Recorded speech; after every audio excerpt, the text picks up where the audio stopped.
매년 12월이 되면 누구나에게 찾아오는 쓸쓸한 감정이 있죠. 정말 치열하게 살아왔는데 왜 남는 게 하나도 없는 것 같지? 이런 쓸쓸한 마음을 따뜻한 위로로 바꾸는 방법이 있습니다. 바로 그동안의 추억들을 하나하나 살펴보면서 소중한 순간들을 골라내는 건데요. 쉽게 말하면 추억을 연말정산해보는 겁니다. 특별한 순간에 좋은 책 한 권이 있으면 더할 나위가 없을 것 같은데요. 오늘도 책 이야기 나눠볼까요? 인생 책방 책방지기 이지혜입니다. 책 인생 책비싸오 책수의 권진영입니다. 안녕하세요. 프로 지식 탐험가이자 작가 이시안입니다. 첫 번째 코너 아는 책 책방입니다. 시대별 베스트셀러 만나보고 있는데요. 오늘은 어느 순간으로 가볼까요? 오늘은 2018년에서 19년 이 사이를 좀 볼 건데요. 이 시기에는 우리 사회를 크게 바꾼 사건들이 또 있었습니다. 2018년도 하면 잊을 수 없는 남북 정상회담. 그 장면이 기억나요. 맞아요. 김정은 위원장이 군사 분계선을 넘어서 문재인 전 대통령과 이렇게 악수하는 장면. 네. 전 국민이 숨죽여서 지켜봤잖아요. 저 진짜 생중계로 보고 있었거든요. 네. 그랬다가 다시 저쪽으로 한번 네. 가보시겠어요? 맞아. 하고 북쪽으로 가서 함께 또 넘는 장면도 네. 나왔었어요. 그게 11년 만에 남북 정상이 만난 자리라고 들었어요. 2018년에 그래서 이 남북 정상회담을 시작으로 2019년에는 네. 그 우리나라랑 북한이랑 또 미국이랑까지 해서 그 뭔가 진짜 이게 될 것 같다라는 맞아, 느낌이 맞아. 확 있었는데 네. 아쉽게 또 안 됐었죠. 그러네요. 거기에 또 이때 우리나라의 첫 동계올림픽, 평창올림픽이 있었던 때이기도 합니다. 그러네요. 네. 우리나라가 또 동계올림픽, 동계스포츠는 꽉 잡고 있잖아요. 맞습니다. 그러고 보니까 2018년도, 2019년도는 대한민국에게 그 빛나는 순간들이 있었네요. 네, 그 네. 순간을 채워준 책들도 궁금한데요. 자, 그 시기의 베스트셀러 만나볼까요?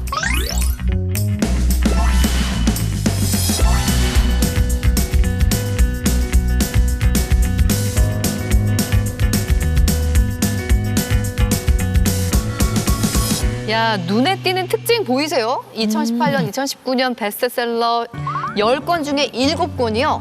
에세이입니다. 이 시기에 이렇게 사람들이 에세이를 찾는 데는 이유가 있을 것 같은데요. 일단 두 가지 이유를 네. 들 수 있는데요. 첫 번째가 뭐 남북 정상회담이나 평창 올림픽 같이 그런 사건도 있었지만 또 네. 안 좋은 사건으로는 이때가 미투 운동이 있었던 때예요.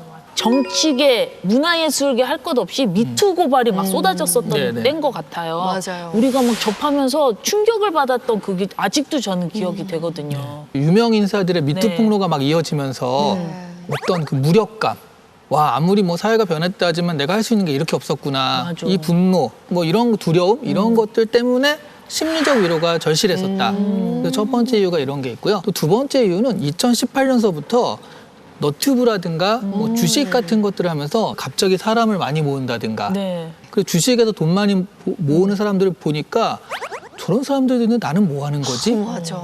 상대적 박탈감이 굉장히 컸던 때예요. 그래서 이런 여러 가지가 마음의 위안이 굉장히 필요했었다. 그래서 에세이가 이때 좀 많이 팔리지 않았나 하는 생각이 들어요. 네, 그렇군요. 오늘 만나볼 첫 번째 베스트셀러는요. 무례한 사람에게 웃으며 대처하는 법입니다.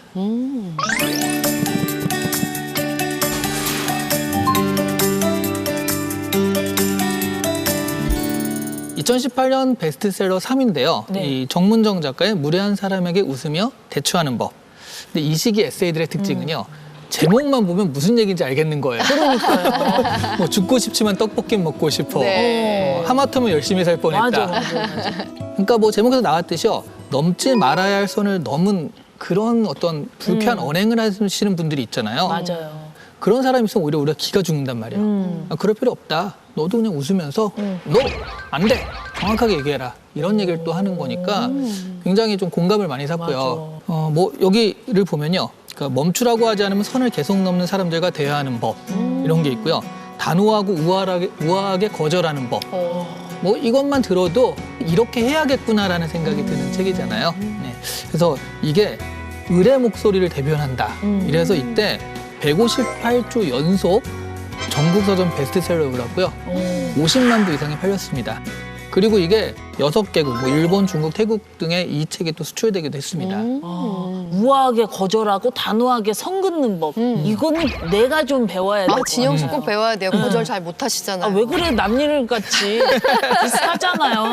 근데 진짜로 이게 불편한 상황에서 자신을 보호하는 방법이 분명히 배워야 할 거라는 맞아요. 생각이 들거든요. 네. 당시에 미투도 그렇고 이런 상황에서 나 자신을 보호하기 위한 그런 필요한 가이드였던 것 같아요. 네, 이 좀 비슷한 느낌의 나는 나로 살기로 했다.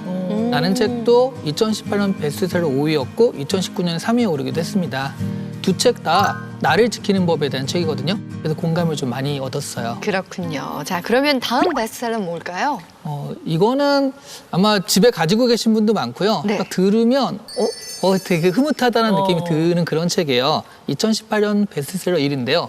곰돌이 푸 행복한 일은 매일 있어입니다. 아우 이거는 그냥 봐도 행복해요. 제목만 들어도. 네.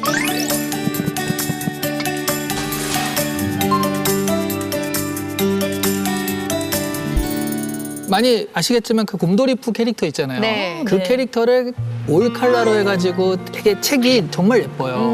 그래서 정말 가지고 싶게 딱 만들었고 거기에다가 한 문구 한 문구, 그러니까 이사파의 어떤 문구, 이사파의 문구 해가지고 그 우리한테 교훈을 주는 문구가 있는데요. 많은 사람들이 모르는 사실이 있습니다. 그러니까 그 문구가 곰돌이 푸 사파랑 나오니까 되게 귀엽고 예쁜 얘기일 줄 알잖아요. 네네네. 그 문구는 니체 얘기예요. 어머. 그래요? 그래요? 네, 니체의 이야기를 그 메시지를 그런 그림과 같이 전달하는 겁니다. 그래서 사실은 굉장히 철학적인 메시지이기도 한 거예요. 곰돌이 푼데 이 안에 니체 있다?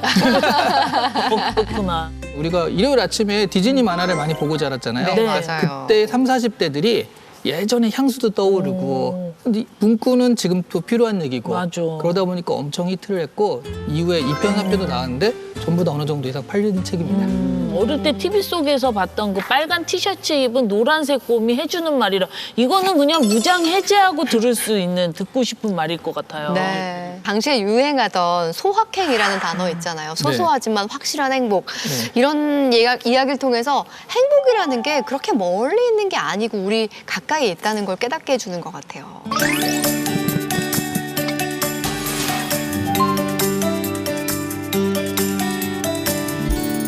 2019년 베스트셀러 1위는 김영하 작가의 여행의 이유인데 여행지에서 겪는 이런저런 어떤 경험, 그런 여행담 이런 게 아니에요. 여행이 나에게 어떤 의미인가 이런 것들.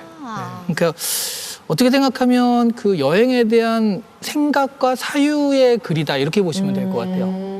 김영하 작가가 사실 베스트셀러 많이 냈잖아요. 네. 이 책이 그 중에서도 굉장히 많이 팔린 책이라 지금까지 한 60만 부 이상 팔렸다고 합니다. 그리고 공공도서관에서 가장 많이 대출된 책 1위라고 하기도 해요. 그렇군요.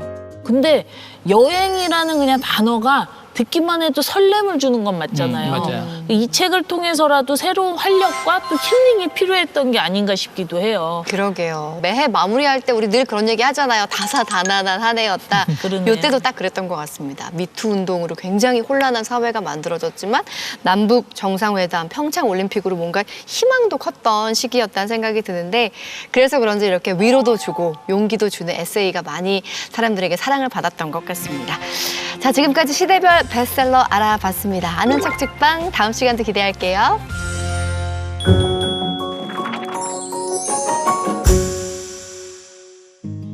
책과 인생 이야기 함께하는 인생 책방 오늘 모실 주인공은요. 오랜 시간 아이들의 꿈을 그려온 교육자에서 이제는 대한민국의 새로운 희망을 그리고 계신 분입니다. 국민의힘 정성국 의원님 모셨습니다. 어서 오세요. 네, 안녕하세요. 어서 오세요. 네, 반갑습니다. 안녕하세요.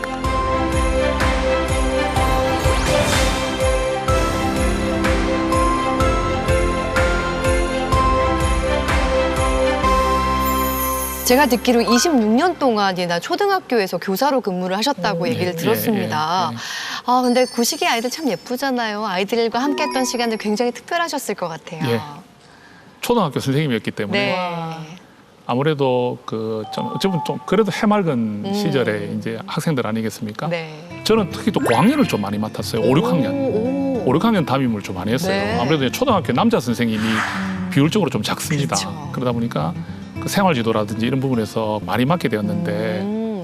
그 고학년이 되니까 이제 좀 어른스러워지더라고요. 네. 저도 초등학교 시절에 6학년 이럴 때는 기억이 좀 많이 있거든요. 그러다 보니까 그 아이들이라는 마음도 있지만 네. 분명한 생각과 가치관을 가진 이제 나이가 됐기 때문에 네. 쉽게 아이들을 대해서는 안 되겠다는 생각을 늘 하고 있었던 것 같아요. 선생님의 좀 약간의 저 잘못된 모습이나 좀 그런 모습들이 학생들에게는 이제 그게 기억에 남을 수가 있기 맞아요. 때문에 그런 부분은 있었는데 그 학생들과 아이들과 함께했던 시간은 네. 저도 같이 있으면서 많이 또 배우고 네. 행복했던 것 같습니다. 네. 의원님 그 아실지 모르겠지만 제가 이 인생 책방에서 공식 조사 담당이거든요. 예. 그래서 제가 의원님 이력에 대해 뒷조사를 좀 해봤습니다. 예. 그러니까 특이한 점을 제가 찾아냈는데 예, 예. 국회 입성 전에 한국교원단체 총연합회 제38대 회장으로 지내셨잖아요. 예, 예, 예. 네, 현직 교사 출신으로는 교총 75년 역사상 처음이었다고 들었거든요. 예, 예. 정말입니까? 예, 사실입니다. 네. 그때 좀 언론에서 많이 좀 알려졌는데 교육자들은 대부분 알죠. 그리고 이제 교총이라는 단체는 이게 이제 교사와 교장, 교감, 교수까지 모든 교원을 다 통할하는 단체거든요. 교총은 교사가 많긴 하지만 관리자가 된 교감, 교장, 교수까지 모든 걸 통할하는 입장이기 때문에 여기 대표는 지금까지는 거의 대부분 다 대학 총장이나 대학 교수가 있습니다. 그러니까 초중등 현장에 있는 분들이 회장을 한 일이 거의 없었어요. 그렇군요. 그러니까 유일하게 저보다 먼저 했던 분은 이제 중등 교사 출신인데 네. 그분이 유일하게 한 번 했었고 초등 교사 출신으로는 제가 75년 역사상 처음으로 당선된 거거든요. 제가 처음으로 이제 당선이 이 직선으로 뽑는 거기 때문에 회원들의 선택을 받았다 이렇게 말씀드리면 될 것 같아요. 우리 의원님께서 선정하신 인생책 바로 이 책입니다. 경청, 마음을 얻는 지혜. 어떤 내용인지 만나보고 올까요? 남의 얘기를 전혀 경청하지 않아 이토벤이라는 별명을 얻은 남자가 뇌종양이 생겨 점점 들리지 않게 되자 사람들의 말을 알아듣기 위해 집중해서 듣기 시작하면서 경청의 힘을 깨닫게 되는데요. 듣는 사람보다 말하는 사람이 더 많은 이 시대와 우리 사회에 가만히 상대에게 귀 기울여 듣는 것이 얼마나 위대한 소통의 지혜인지 일깨워주는 드라마틱한 자기계발서입니다. 경청 말 그대로 잘 듣는다는 거잖아요. 근데 교사도 그렇고 저희 같은 방송인들도 그렇고 매번 어떻게 잘 말할까를 고민하는 직업들이거든요. 근데 의원님께서 이 듣기의 지혜를 담은 책을 인생책으로 고르신 이유가 있을 것 같아요. 이 책은 제 인생을 좀 바꿔준 책이라고 생각해요. 그러니까 이제 선생님은 말을 많이 하는 직업 아닙니까? 네. 그리고 상담도 많이 해야 되고 학생을 만나든 학부모를 만나든 항상 말을 많이 할 수밖에 없는 네. 이슈. 그리고 제가 또 제가 이제 종교가 기독교인데 우리 어떤 교회 안에 소모임 같은 게 있습니다. 제가 그 리더 역할을 했는데 그래서 너무나 큰 경험을 했었어요. 왜냐하면 평일에 한 번 정도 모여서 이렇게 차도 나누고 하는 걸 제가 이제 좀 지속적으로 많이 이제 모임을 한 적이 있는데 그때 뼈저리게 이 책을 느꼈어요. 왜냐하면 말을 들어주는 게 이렇게 힘이 크다는 걸 느낀 게 이웃과 이런 문제가 생겼다. 이런 직장 상사와 화나는 일이 있었다. 뭐 또 부부간에 안 좋은 일이 있었다는 이야기를 할 때 초반에는 제가 내가 어떻게 좀 답을 드릴까 하는 걸 자꾸 머릿속에 구상을 했던 것 같아요. 답은 내가 줄 일이 아닌데 싶어서 어느 순간부터 들어만 주는 것도 어떻겠나 생각을 했어요. 그러니까 나중에 그 시간이 끝날 때는 스스로 위안을 찾고 스스로 답을 찾아서 나가시더라고요. 그래서 저는 이게 뭘까? 그러면 학생들 가르칠 때도 상담할 때도 선생님이 일방적으로 이야기를 하는 것보다는 일단 그 학생 이야기를 좀 많이 들어주면 학생 스스로 뭔가 답을 찾고 깨우치고 그래서 또 그런 경험을 학교에서도 해본 게 학생 둘이가 싸우면 선생님은 왜 그랬어 식으로 말하기가 쉽습니다. 너는 왜 이렇게 해서 네 잘못은 뭐지? 너는 뭐지? 이렇게 해서 뭘 해결을 하고 정리를 하려는 성향이 좀 있거든요. 그런데 어느 순간인가 제가 이런 경청이라는 생각을 많이 하다 보니까 너는 왜 싸우게 된지 말을 한번 해봐라. 다 들어주는 거죠. 이 학생도 들어주는 거죠. 그러니까 너 사과할 거지 말을 안 하더라도 충분히 선생님이 들어주니까 자연스럽게 이 두 학생이 스스로 자기의 부족한 점이나 자기가 좀 미안했던 것을 발견하면서 화해가 되는 모습도 억울함이 풀린 거죠. 예. 그래서 야 이게 듣는 것의 힘이구나. 우리가 말로 해서 사과해라. 논리적으로 네가 사과해야 되지 않느냐 네. 하는 것보다 마음껏 말하게 해주는 거를 선생님이 잘 들어주는 거로 인해서 그 학생이 스스로 문제를 찾아가고 스스로 자기를 반성하는 모습을 제가 종종 보면서 네. 아 그래서 우리는 이렇게 듣는 힘이라는 게 이거였구나 를 제가 일상생활 속에서 네. 학교에서든 제가 어디서든지 많이 느꼈거든요. 자, 그럼 지금부터는 우리 정성국 의원님의 책과 인생 이야기 키워드를 통해서 하나씩 알아볼까요? 네, 첫 번째 키워드는 바로 이청득심입니다. 이청득심. 네, 이청득심. 귀 기울여서 경청하는 일은 사람의 마음을 얻는 최고의 지혜이다. 이 책에서 가장 중요하게 다루는 메시지라는 생각이 드는데요. 자, 이 이청득심의 그 진리를 깨달은 장본인이 다름 네. 아니라 정말 남들에게 귀를 닫고 살았던 주인공이었어요. 맞아요. 네. 이토벤이죠. 네. 이 토벤의 이야기를 보니까 네. 정말 본인이 이렇게 하고 싶은 말 하고 본인이 맞다고 생각하는 삶을 사는 분인 것 같아요. 네. 이토벤이라는 이름도 베토벤에서 귀머거리라는 그런 데서 나온 이제 그만큼 말을 잘 듣지 않는다는 쪽으로 직원들 속삭이고 한 것을 본인은 모르고 있다가 나중에 본인이 아 이게 나에게 그런 의미로 이토벤이라는 했구나 알게 되는 거죠. 예, 그러면서 우리가 말하는 뇌종양이라는 그런 병을 앓게 되면서 그 귀가 안 들리는 쪽으로 시작이 되는가 봐요. 이 병의 진단을 받으니까 이제는 자연스럽게 들을 수 없고 노력을 해야지만 들을 수 있는 입장이 되다 보니까 자꾸 들으려고 노력하는 모습을 갔던 중에 듣는 힘을 스스로 느끼게 되는 듣는 것의 위력을 이제 스스로 체감하면서 그 아내라든지 자녀라든지 또는 그 직장 동료들에게 변화되는 모습을 자연스럽게 보여주는 그런 주인공이거든요. 그러니까 이 주인공 이토벤이 병을 얻기 전에 제일 많이 했던 말이 알겠어라는 말이라고 합니다. 이게 진짜 알겠는 게 아니라 귀찮아서. 더 이상 네 얘기 알겠어. 듣기 싫어. 이제 그만 좀 해라는 맞아요. 의미로 알겠어라는 말을 하는 건데 안물안궁 이거잖아요. 그죠? 이게 우회적으로 하는 표현인데 사실 나라고 다를까? 저도 많이 그랬던 것 같거든요. 그러니까 뭔가 예. 듣기 싫을 때 몰랐는데 잘 모르겠는데 아우 알겠어 그만해 하고 넘겼던 일들이 예. 굉장히 많이 있는 것 같거든요. 근데 의원님이 인생이 변하셨다고 했으면 그 전의 삶은 좀 달랐다는 얘기니까 혹시 그런 경험이 있으셨어요? 직장은 이 구조가 좀 계급 구조가 다양하잖아요. 네. 학교는 거의 뭐 교사가 거의 90% 이상을 차지하고 바로 그 위에 단계가 교감, 교장. 네. 그래서 이 구조 자체가 굉장히 단순화되어 있습니다. 동료 교사들 간에 수평적 구조라고 보면 돼요. 그러니까 20년 선배를 하더라도 똑같은 교사죠. 그러네요. 그러니까 선생님들이 또 교실에 이제 혼자 있는 시간들이 좀 많아요. 학생들이 돌아가고 나면 그 교실에서 자기 업무를 보고 혼자 있는 시간이 많아요. 네. 그러다 보니까 선생님은 항상 가르치고 또 말하고 이런 일이 있다 보니까 듣는 일을 하기가 그래 많지가 않은 것 같아요. 그러네요. 이 책을 읽고 제가 깨달음을 좀 얻기 전에는 네. 그것을 좀 당연시했던 것 같아요. 그러니까 그런 부분에 있어 가지고 깨달음이 있다 보니까 제 패턴이 바뀐 거겠죠. 학생의 말도 좀 더 경청하고 학부모도 경청하고 그다음에 동료들도 그렇게 대보고 하는 부분들이 제 삶에 있어서 큰 좀 변화를 분명히 가져왔다. 여기 보면은 주인공이 귀가 들리지 않기 시작하면서 독순술을 배우기 시작하잖아요. 네. 이 독순술이 남의 이야기를 경청할 수 있는 계기가 되지 않았을까요? 독순술이라는 자체가 상대방의 이제 입술이나 혀, 얼굴을 보면서 그 말을 이제 대화를 해야 되는 거기 네. 때문에 정말 집중을 해야 되지 맞아요. 않겠습니까? 그러니까 모든 에너지를 경청에 쏟아야 되는 상황이지 않습니까? 그러니까 자연스럽게 이토벤 같은 경우도 독순술을 하게 되면서 환경도 경청하는 환경이 됐는데 그것을 환경이 그래 만들어주는 걸로 거쳤다면 이토벤이 이런 이후의 삶이 나오지 않았겠죠. 근데 그런 과정을 거치면서 본인이 내가 놓치고 살았던 그 경청의 그 위대함, 그 경청의 소중함을 깨달으면서 그런 식으로 이제 주변 동료들에게 본인의 모습을 나타내지 않겠습니까? 그렇죠. 그래서 회사도 그런 모습으로 변하면서 나중에 회사도 경청 운동을 하게 되잖아요. 그러니까요. 저는 그렇게 봅니다. 우리 의원님은 마음을 털어둘 만한 곳이 있나요? 제 아내도 그런 말을 하더라고요. 배우자도 그 이제 제가 같이 교사할 선생님 할 때 네. 학교에서도 스트레스 받잖아요. 네. 그렇죠. 요즘 특히 뭐 서희초 사건 이후에는 근데 이제 저희 배우자의 말을 좀 빌리면 네. 그 배우자는 학교에서 좀 이제 스트레스 받거나 힘든 일 있으면 와서 이제 신랑한테 이제 거기서 또 남편한테 들어주셔야 막 돼요. 이제 아유, 의원님 어디 가세요? 많이 이래 하시더라고요.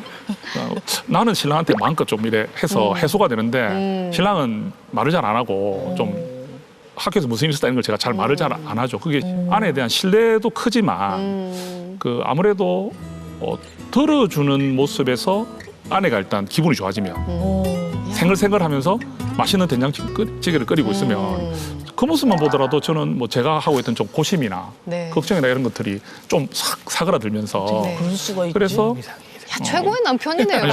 네. 아니, 그래 말씀하니까 또 부끄럽습니다. 네. 부끄러운데 그러다 보니까 크게 뭐 그렇게 말을 많이 하지 않아도 뭐 크게 제가 스트레스를 많이 받거나 그랬던 건 아닌 것 같아요. 야, 진짜 의원님은 말을 많이 아끼는 스타일이신 것 같아요. 잘 들어주고. 근데 남의 말을 잘 들어주려면 예. 내가 마음을 좀 비워야 된다 이런 얘기가 있잖아요. 예. 근데 이게 나도 그 방법은 아는데 일단 얘기를 들으면서 나 쟤 끝나면 이 말 해야지. 나 이 말해서 웃길 거야. 약간 그런 직업병도 있거든요. 예, 맞습니다. 예. 그래서 상대방이 무슨 말을 했는지를 좀 놓칠 때가 많아요. 그렇죠. 이런 거는 어떻게 극복하면 좋을까요?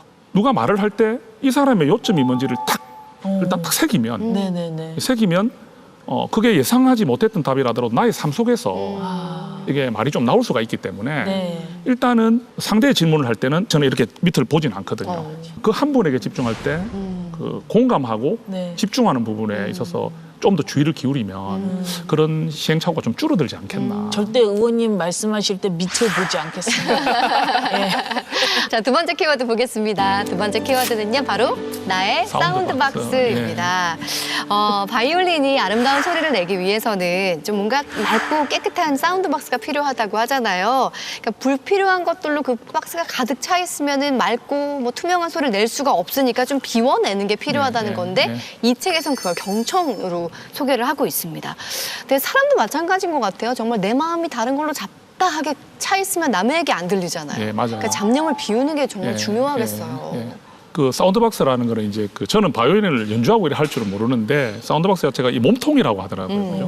몸통이 제대로 비어 있어야 네. 그 음을 제대로 내는 부분인데 내 마음에 걱정거리가 있거나 그렇죠. 내 마음에 염려가 있으면 네. 사실 남의 말이 안 들리잖아요. 안 들리죠. 맞아요. 항상 생각하는 게 염려와 걱정이 문제를 해결하지 않더라고요. 그렇죠. 그것은 나중에 나의 그 어떤 미래에 맡기는 것이고 지금 이 순간에 최선을 다하는 것이다. 그러니까 내일 이런 일이 있다고 해서 오늘 걱정을 하는 부분은 이게 해결될 일도 아닌데 일단 이 순간에 최선을 다하자. 이런 마음을 많이 가지려고 해요. 지금 이 순간에만 최선을 다하자. 저는 그게 맞다고 봐요. 네. 모든 걸 해결할 수는 없어도 조금 마음이 편안해지고 그래서 저는 그게 좀 그런 생각을 좀 가지고 사는 것도 도움이 되지 않겠나. 예. 여기가 원래 주인공 이토벤이 남의 말에 정말 귀를 닫고 살던 사람이거든요. 네. 오죽하면 별명이 이토벤이에요. 네. 근데 이 사람이 노력을 해가지고 나중에는 이 선생이라 얘기하면 마음이 편안해진다 이러면서 매력을 또 발산하게 됩니다. 예. 그게 이제 여기서는 마음속에 공명을 일으키는 사운드박스가 있기 때문이다 이렇게 얘기를 하는데 원래 의원님은 이토벤보다 훨씬 더 이렇게 열려서 들으시던 분이잖아요. 그러니까 이 사운드박스가 이토벤보다 더 매력적으로 있으실 것 같아요. 그 의원님만이 상대방 마음을 열게 하는 어떤 사운드박스 그런 게 있다라고 한다면 어떤 게 있으실까요? 일단 마음을 열고 그 사람의 입장이 좀 돼 보려는 것도 좀 소중한 것 같아요. 입장을 바꿔놓고 생각해 보면 저는 그게 사운드박스의 효력을 발휘한다고 생각을 하거든요. 근데 잘 안 되죠, 사실은. 그러니까 이제 우리가 보면 충분히 설명했는데도 왜 이걸 못 풀까 생각하면 답답하잖아요. 그렇죠. 모를 수 있는 건 당연한 건데 우리가 그 부분을 학생의 입장을 생각 안 하고 왜 모를까 하는 선생님 입장으로 생각을 해버리면 그거는 그 학생을 힘들게 하는 거잖아요.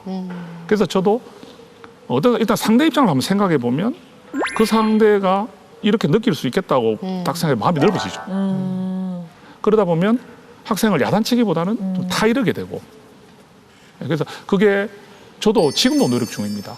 근데 정말 우리가 사는 세상의 소리가 하나의 음정으로 들려오지 않잖아요. 예. 교실만 보더라도 예.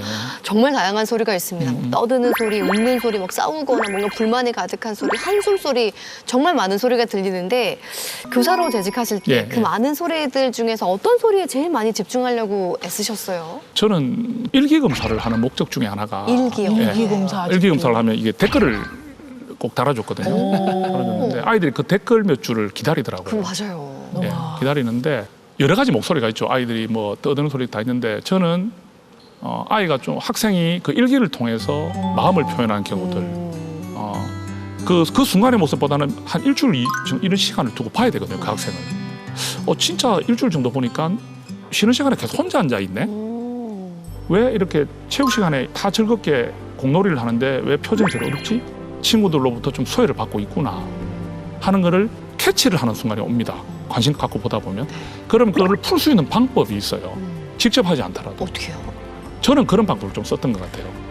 제가 어릴 적에 초등학교 때 그런 경험이 있었다는 걸 아이들에게 이야기해 주는 식으로 하면서 그 본인들이 들으면 뭔가 내가 지금 하고 있는 것을 선생님이 옛날 경험하고 비슷하다고 느끼게 하면서 학생이 캐치를 좀 하거든요. 그러면서 깨달음을 그렇죠. 그걸 네. 못 깨닫는 경우도 있지만 깨닫는 경우도 있어요. 한 그 정도 초등학생쯤 되더라도 이제는 그런 다 눈치도 있고 느낌이 있기 때문에 그러면 반드시 그게 해결되는 건 아니지만 좋은 해결이 되는 걸 봤어요. 진짜 세심하시다. 이런 식으로 이제 할 수 있는 거거든요. 그래서 즐겁고 행복한 목소리보다는 조금 힘들고 소외되고 어려운 목소리가 많이 좀 와닿고 신경이 쓰였어요. 그러셨군요. 예, 예. 저는 궁금한 게 이제 예. 선거운동 하실 때 예. 교직에 한 30년 계셨기 때문에 예, 예. 이렇게 선거운동 하시면 선생님 했던 제자들이 많을 것 같거든요. 있죠. 그러겠어요. 예, 좀 재밌는 에피소드 있으세요?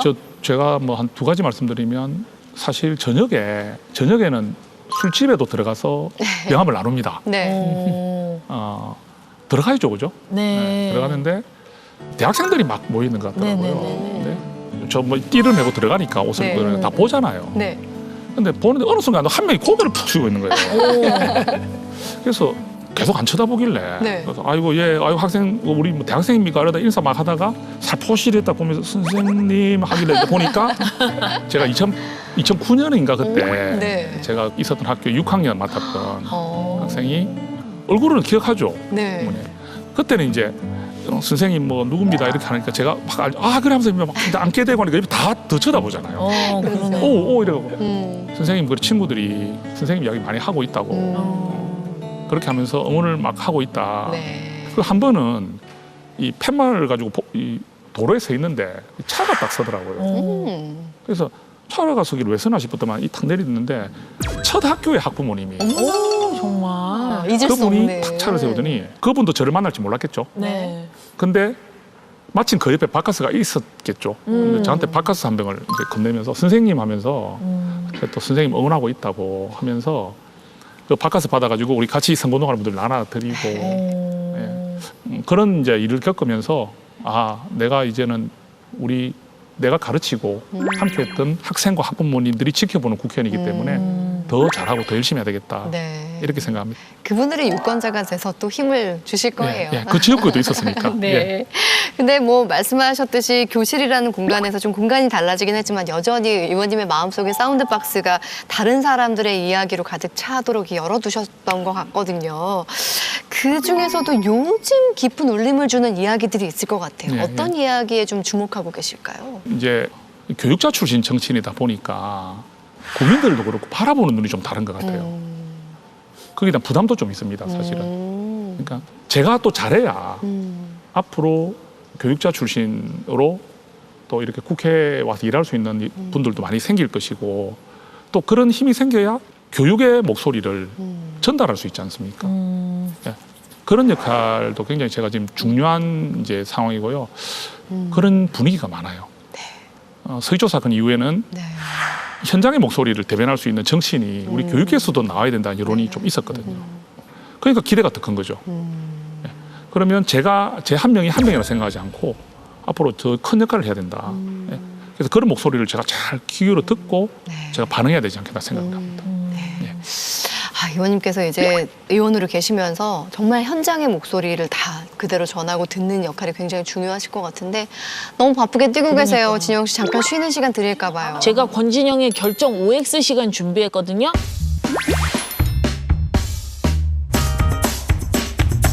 첫 번째 어떤 질문 질문일까? 예. 드리겠습니다. 정말 쉬운 질문입니다. 26년 교사 경력을 가진 의원님이신데 많은 제자가 예. 유권자로 성장해 있어 다음 선거도 든든하다? 하나, 둘, 셋. 야! 정말 본능적으로 나오네요. 네. 네. 그런 것 같아요. 왜냐하면 국회에 첫 제자도 찾아왔거든요. 선생님 하면서 인사드리러 온다고 하고. 저도 우리 학생들이 제게 연락하지 않고 있어도 다 저를 보고 있을 거라 생각해요. 그래서 그렇습니다. 직접 연락하는 사람의 숫자의 의미보다는 멀리서라도 선생님을 생각하고 선생님을 그리워하고 선생님을 좋아했던 학생들이 저를 보고 있을 거기 때문에 제 지역구에 살지 않더라도 친구가 지역구에 살 거 아닙니까? 네. 그러면 한 표 던지겠죠? 아, 그렇죠. 맞습니다. 그렇게 생각합니다. 네, 두 번째 질문 드리겠습니다. 치열하고 살벌한 국회. 가끔은 나 교실로 돌아갈래 외치고 싶을 때가 있다. 하나, 둘, 셋. 아, 진짜요? 진짜 강하신 분이에요. 야, 국회로 오신 걸 그런 후회하지 마음으로 않는다. 뭐 다시 교총회장으로 돌아가고 싶다든지 네. 다시 선생님으로 돌아가고 싶은 마음은 별로 없는 것 같아요. 왜냐하면 여기 그 국회에 영입되고 나서 들어왔던 그 마음이 사실은 너무 간절했고 또 좀 쉽지 않은 상황이었거든요. 제가 3개를 사임했거든요. 그러니까 교사 신분을 사임하고 네. 그다음에 교총회장을 사임하고 네. 또 국가교육위원도 사임했어요. 야. 그걸 다 포기를 했습니다. 그런 다짐으로 시작을 했기 때문에 지금 뭐 쉽지 않고 어려운 일도 많지만 네. 그래도 이게 저의 길이고 제가 가야 될 삶이 아니냐 이걸 받아들이니까 제가 그 생각은 안 하고 있는 것 같아요. 다음 질문 드릴게요. 교사 시절 졸고 있는 학생들을 깨우는 나만의 필살기가 있다. 하나, 둘, 셋. 예, 있는 것 같아요. 어떻게? 오, 궁금한데요? 그러면 만약 수업 시간인데 제가 초등학생이에요. 네. 이러고 자고 있죠. 계속 자면요. 그 학생의 이름을 부르지 않고요. 예. 예. 지금 굉장히 피곤한 그 시간인 것 같은데 네. 주변을 한번 돌아볼래? 이러면요. 그러면 자기 짝지가 벌써 알아서 너 이래줍니다. 일어나 뭐 이렇게. 네 얘기. 이런 식으로. 그게 더 빠릅니다. 아 진짜 정성국 의원님 같은 선생님 만났으면 서울대 갔을 텐데 아쉽네요 정말. 근데 바로 깨우지 않아가지고 공부를 덜 해서 못 갔을 수도 있잖아요. 아이 눈치채셨네 또. 네, 마지막 질문 예. 드리겠습니다. 무엇보다 수많은 나의 제자들의 시선이 내 정치의 중심을 잡아주고 있다. 하나 둘 셋. 예. 제자나 학부모님들이 보는 눈을 생각 안 할 수는 없는 것 같아요. 네. 지금 그거를 생각하지 않는다면 지금의 이제 정성국이란 사람이 없겠죠. 네. 왜냐하면 제가 앞으로 얼마나 더 정치를 할지는 모르지만 네. 26년 가까이 살아온 인생이 학생들과 있었던 삶이지 않습니까? 네. 그 삶인데 그 학생들이 저 인생의 전부였죠. 근데 제가 그 선생님을 그만뒀다는 이유로 그 학생들이 잊혀지지가 않을 거죠. 그래서 제가 앞으로 가는 길에 있어서나 모든 영역에서 그 학생들이 미치는 영향이나 그런 저를 중심을 잡아주는 하나의 틀이 아니겠느냐. 왜? 선생님으로서 했던 너무나 많은 말들이 있었잖아요. 이렇게 살아야 한다. 이렇게 가치를 가져야 된다. 이렇게 해서는 안 된다. 했던 사람이 학생들이 바라볼 때 그런 모습을 선생님으로 비치지 않는다면 가슴 아픈 일이잖아요. 학생들의 어떤 그런 기대나 바라보는 눈에서 벗어나지 않는다면 그 학생들의 그 기준이나 그런 부분들이 제 앞으로의 과정에서 영향을 많이 미친다 봐야 되겠죠. 예, 저는 그렇게 생각합니다. 야, 예. 너무 솔직한 답변이었습니다. 예. 지금까지 권진용의 결정 OX 시간이었습니다. 솔직한 답변 감사합니다, 의원님. 네. 자, 마지막 키워드 볼까요? 정성국 의원님의 책과 인생 이야기. 마지막 키워드는 교육으로 달라질 대한민국입니다. 26년 동안 교단에서 아이들과 함께하면서 꿈꿔온 교육의 모습이라는 게 있잖아요. 어떤 모습일까요? 우리 교육이 좀 행복했으면 좋겠는데 근데 행복한 교육이란 말 사실 많이 쓰죠. 네. 저는 좀 초등학교 때까지만 해도 그래도 좀 학생들이 끼도 발산할 수 있는 환경인 것 같고요. 또 친구 관계도 뭐 가질 수 있고 여러 가지 뭐 체력도 취미 활동도 할 수 있고 이런 게 되는데 이 중학교를 거치고 고등학교로 가면서 우리의 모든 역량은 수능으로 가잖아요. 네. 입시. 맞아요. 그래서 저는 늘 한탄했던 게 아무리 초중등 교육을 잘 바꾸더라도 대학 입시라는 그 틀, 수능이라는 그 체계가 변하지 않고서는 한계가 있다고 생각합니다. 그런 교육 틀에서 우리가 아직까지 전혀 근본 틀이 변화가 없기 때문에 1994년에 시작된 수능이 2024년 현재도 유효하고 있거든요. 그렇기 때문에 거기서 1점이라도 더 획득하기 위해서 사교육 시장을 찾을 수밖에 없고 그다음에 그 사교육 시장 안에서도 또 더 한 문제를 놓치지 않기 위한 치열함으로 아이들은 들어가야 되고 그러니까 또 그 집안 전체도 그 학생 하나로 인해서 비상이 걸리는 거죠. 그죠? 이런 교육 시스템이 과연 우리 대한민국의 미래를 열어갈 이 시스템인가 누구나 고민하고 있을 것 같아요. 우리 대한민국 전체가 교육에 관심 있는 모든 분야에서 다 이 문제를 같이 이제 논의하고 함께 해야 될 그런 시간이 된 것 같아요. 제가 국회의원으로 들어온 이유 중에 하나도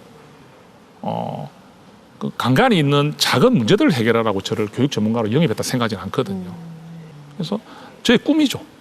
지금 대한민국에 누구도 손대지 못하는 이 부분을 누군가는 돼야 되는데 이게 내가 돼야 된다, 제가 돼야 된다 생각하지는 않습니다. 그렇지만 누가 그렇게 나서 주시더라도 저는 함께할 마음이 있고요. 저는 그게 저에게 주신 숙제라 생각하거든요. 그래서 저는 그런 교육으로 가는 길에 제가 작은 역할이라도 할 수 있다면 앞으로 달라질 대한민국 교육에 좀 희망이 보이지 않을까 저는 그렇게 한번 생각합니다. 현장에서 아이들이 커가는 성장의 모습을 보시다가 이제 대한민국의 미래를 그려나가고 계신데 네. 앞으로 계획 있다면 좀 소개해 주세요. 제가 영입된 이유가 네. 교육 전문가 그리고 지역에서 봤을 때는 지역 일꾼 또 국민의힘에 봤을 때는 또 새로운 신인 정치인 아니겠습니까? 저는 저희가 세 가지가 저희한테 주어졌다 생각해요. 교육 전문가로 영입됐기 때문에 그 본질에 충실해야 되고 그래서 우리 지역에 있는 분들은 우리 지역을 발전시켜야 될 국회의원이고 또 우리 국민의힘의 조직을 또 쇄신하고 변화를 이끌어야 될 것도 임무를 맡고 있거든요. 자기에게 주어진 역할에 최선을 다하는 것이 중요하기 때문에 저에게 주어진 그 역할 하나하나를 놓치지 않고 한동훈 대표께서도 한국교총이라는 그 거대한 교원단체 조직을 이끌어봤던 그 경험은 정말로 소중하기 때문에 이런 경험을 바탕으로 우리 조직을 잘 좀 쇄신하고 변화시켜달라는 요청을 하시더라고요. 그래서 제가 그 교총에서 있었던 많은 경험들을 지금 우리 국민의힘에 좋은 것들을 이렇게 좀 도입을 하고 있거든요. 그래서 그 부분도 좀 좋은 변화가 있지 않겠나 기대를 해보거든요. 그래서 저에게 주어진 이 세 가지 역할 또 우리 지역에서 많이 바라고 있는 수건 사업들, 네. 수건 사업들도 하나씩 해결해 드림으로 인해서 네. 책임 있는 정치를 하자. 그게 저의 목표고 앞으로 가야 될 길이라 생각합니다. 자, 오늘 의원님께서 인생책으로 선정하신 경청, 마음을 얻는 지혜 이 책을 통해서 꼭 전하고 싶은 메시지가 있다면 어떤 걸까요? 예. 다 경청이 중요하고 듣는 게 힘이라는 걸 모르는 분은 아무도 없는데 실제로 그거를 생활 속에서 실천하는 것이 얼마나 어려운가를 생각해 보게 되더라고요. 나도 앞으로 이제 듣는 것에 더 애써야 되겠다 이런 생각하실 것 같기도 한데 이게 과연 우리 몸에 익혀지고 생활화되는 과정은 결코 쉽지가 않은 것 같아요. 저도 최고의 그 어떤 감동을 준 책이기 때문에 이게 제 마음의 변화를 줬거든요. 그래서 우리 이 마지막 전하고 싶은 말씀은 꼭 이 책이 아니더라도 내가 어떤 다른 책들을 읽는 그런 과정보다 유독 좀 감동이 되고 좀 붙잡고 싶은 책이 한 번씩 있을 수 있지 않습니까? 그러면 이 부분을 내 곁에 두고 내가 한번 이렇게 한번 살아볼까 하는 마음을 가지면 여러 가지 실천할 수 없으니까 이 경청 하나라도 한번 해볼까? 장황한 목표를 세울 필요가 없을 것 같아요. 이 한 개라도 한번 해볼까 하고 출발하면 이게 내 생활에 변화를 주고 좋은 변화들이 일어난다 생각합니다. 네. 예. 진영 씨 오늘 의원님 만나본 소감 어떠셨어요? 의원님은 이름에 그 다 해답이 다 있는 것 같아요. 우리 한국 사람들은 밥상에 국이 또 필요하거든요. 그렇죠? 국이 꼭 있어야 돼요. 예. 우리 아버지부터 저도 그렇고 밥에는 항상 국물이 있어야 되거든요. 예. 국민을 위한 정성구. 아유, 감사합니다. 앞으로 국민을 위해서 힘써 일하시는 모습 기대하도록 하겠습니다. 아유, 너무 감사합니다. 네, 감사합니다. 네, 이시안 작가님 간단한 추천평 부탁드려요. 그런 얘기 많이 들어보셨잖아요. 귀가 두 개고 입은 하나는 네. 많이 들으라는 신의 뜻이다. 네. 이게 언제 얘기인 줄 아세요? 한참 됐죠, 뭐. 그리스 철학자가 얘기한 거예요. 그러니까 한 3,000년 전부터 이 얘기가 계속되어 있고 지금도 계속되어 있다는 얘기는 네. 진리는 진리인데 그만큼 실천하기가 진짜 어렵다는 얘기거든요. 예.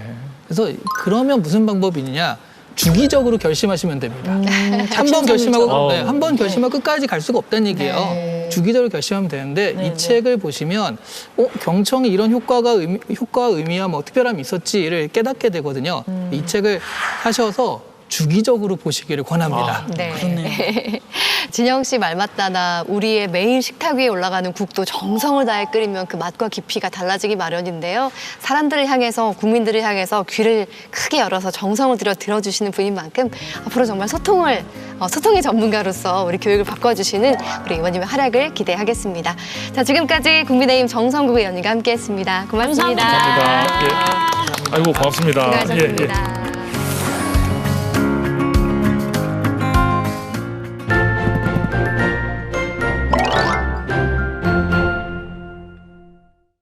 진실과 거짓은 종이 한 장 차이로 나뉜다고 하죠.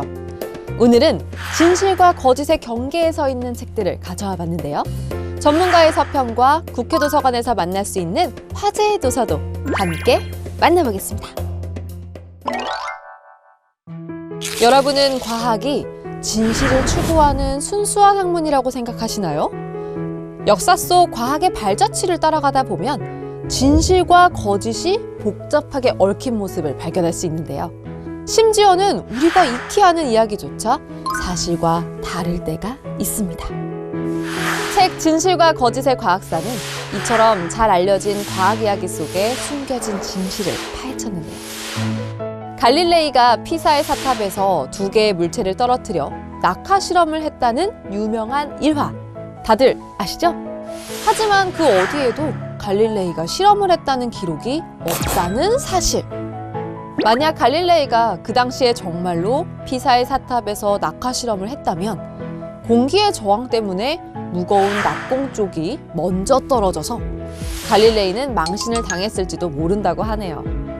뉴턴이 떨어진 사과를 보고 만류 인력의 법칙을 발견한 썰도 아주 유명하죠. 이건 약 98% 거짓! 뉴턴과 친분이 있었던 영국 과학자 윌리엄 스터클리가 쓴 회고록에서 사과 이야기가 나오기는 했지만 뉴턴이 사과를 보고 만류 인력의 법칙을 깨달았다는 건 후대 사람들이 부풀린 것이라고 합니다. 과학사의 이면에 존재하는 오해와 거짓, 그리고 진실의 이야기를 담은 책, 진실과 거짓의 과학사. 다른 이야기가 궁금하다면 지금 한번 책을 펼쳐보세요. 때는 1388년 6월 26일. 요동 정벌을 위해 출정했던 이성계는 한국인이라면 모를 수 없는 역사적 사건, 위화도 회군을 감행합니다. 하지만 우리가 알고 있는 위화도가 가짜라면 어떨까요? 오래전부터 위화도에 관해 의문을 품었던 허우범 교수. 그는 위화도의 비밀을 통해 역사의 실체를 파헤쳤습니다. 지금까지 위화도는 중국 단둥시 앞 압록강의 가운데에 위치한 작은 모래섬으로 알려졌는데요. 당시 고려 요동정벌에 동원된 인원만 5만여 명이었고 2만 필이 훌쩍 넘는 군마에 군수물자를 운반하는 수레 등을 포함하면 실로 엄청난 인원과 물량이었습니다. 그런데 집중호우가 쏟아지면 금방 물에 잠길 듯 얕은 이곳이 과연 이성계가 회군한 위화도가 맞냐는 의심을 가진 거죠. 게다가 조선왕조실록에서 위화도에 대해 무려 160회가 넘는 기록이 있었는데 현재의 위화도와 사서의 기록이 어느 것 하나 일치하는 것이 없었다고 합니다. 고려를 멸망시키고 조선을 건국하는 시발점이 된 장소 위화도. 저자가 새롭게 제시한 위화도의 진짜 위치는 책에서 한번 확인해 보세요. 세상을 움직이는 비밀 조직 프리메이슨과 일루미나티. 50년 넘게 이어지는 달 착륙 조작설까지. 세상에 난무하는 수많은 음모론들. 황당무계해 보이지만 음모론에 동참하는 사람은 적지 않은데요.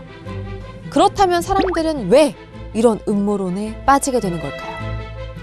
평생 음모론을 연구해온 과학적 회의주의자 마이클 셔머가 책 음모론이란 무엇인가를 통해 음모론을 전격 회부했습니다.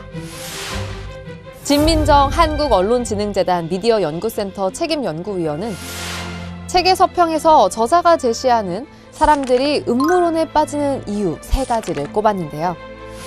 바로 거대한 단체가 세상을 조종하기 위해 깊이 관여하고 있다고 믿는 대리음모주의, 그리고 같은 집단에 속한 구성원에게 충성심을 드러내는 신호로 음모론이 작용한다는 부족 음모주의.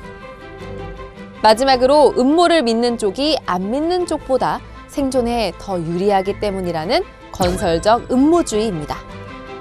진 위원은 이 세 가지 요인에 오늘날 음모론은 더욱 심각한 사회 문제가 되고 있기 때문에 다원적인 노력이 필요하다는 말도 전했습니다.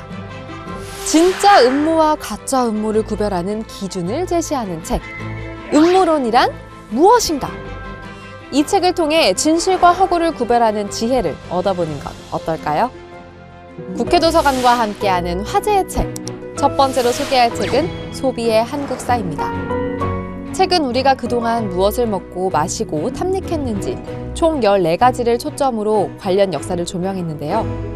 사회 변화에 따라 일상적 소비재가 된 것들부터 중독에서 헤어나오기 힘든 존재가 된 것들까지 근현대사 속에서 소비하는 한국인의 일상과 욕망을 살펴봤습니다. 다음으로 소개할 책은 현대사회 생존법인데요. 현대인의 삶의 중요한 주제에 대한 명확하고 이성적인 관점에서 불안정한 시대를 이해하고 평온함을 찾는 법을 제시하는 책은 현대라는 세계에서 어떻게 살아야 할지에 대해 현대라는 질병을 체계적으로 진단하고 위안이라는 희망을 건네고자 했습니다. 마지막으로 소개할 책은 운동하는 사피엔스인데요. 움직이기 싫어하도록 진화한 몸을 어떻게 운동하게 할 것인가에 대한 고민에서 출발한 책은 진화생물학과 인류학의 통찰로 운동과 관련된 미신 12가지를 명쾌하게 설명하며 모순되고 불안을 유발하는 운동 정보들을 면밀하게 파헤치고자 했습니다.